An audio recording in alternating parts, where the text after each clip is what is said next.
Hello, my former witnesses and people that are PMO. This is Glenn. I haven't made a video in a little while, but I'm back. Hope a lot of y'all are doing fine, feeling okay, and enjoying the summer. I was watching something called The Life of Jesus, and I couldn't help but think about people that have been disfellowshipped, or people that have been public reproof, or people that were PMO. There's an excerpt that I'm going to put in after I do this little video. It's about 3 minutes long. And I want you to think about a committee meeting that you might have been on, or if you sent your letter into the organization and they might have wanted to talk to you. Think about their demeanor. Think about how they treated you. Now, some people might have been treated okay, but for the most part, most of the questions or things that they talk about is always in reference to the society, not how Jesus Christ feels or not how Jehovah God feels. It's always about how the society is perceived or how they perceive this particular transaction that you might have done or whatever sin you might have committed. But think about that when you look at the video.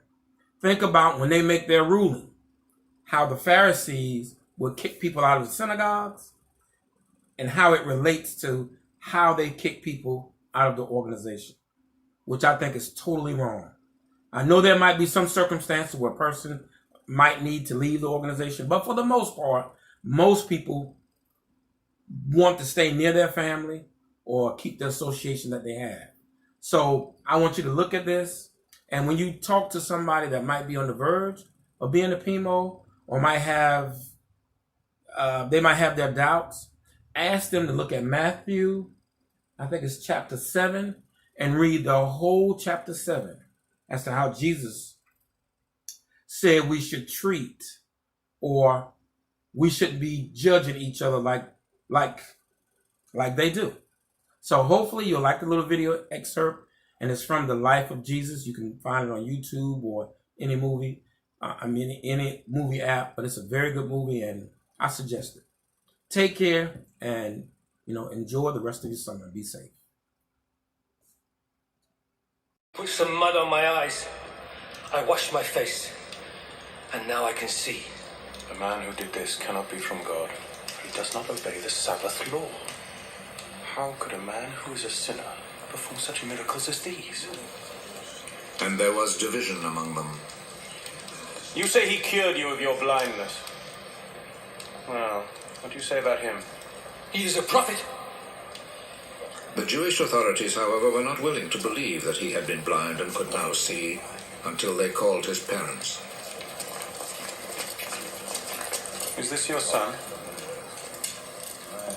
You say that he was born blind. How is it then that he can now see? We know that he is our son, and we know that he was born blind. But we don't know how it is that he is now able to see, nor do we know who cured him of his blindness. Ask him. He is old enough and he can answer for himself. His parents said this because they were afraid of the Jewish authorities, who had already agreed that anyone who said he believed that Jesus was the Messiah would be expelled from the synagogue. That is why his parents said, "He is old enough, ask him." A second time, they called back the man who had been born blind. Promise before God that you will tell the truth. We know that this man who cured you is a sinner.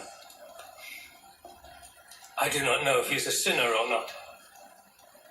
One thing I do know. I was blind, and now I see.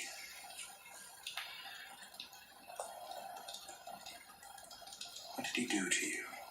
How did he cure you of your blindness? I have already told you, and you would not listen. Why do you want to hear it again?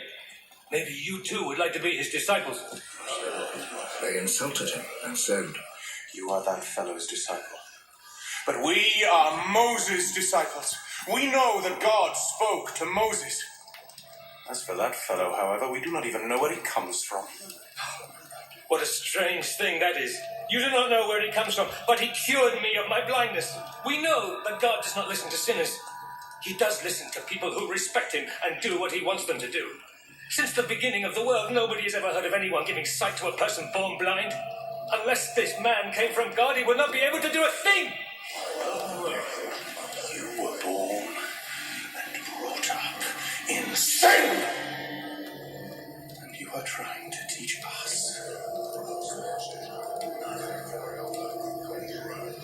And they expelled him from the synagogue.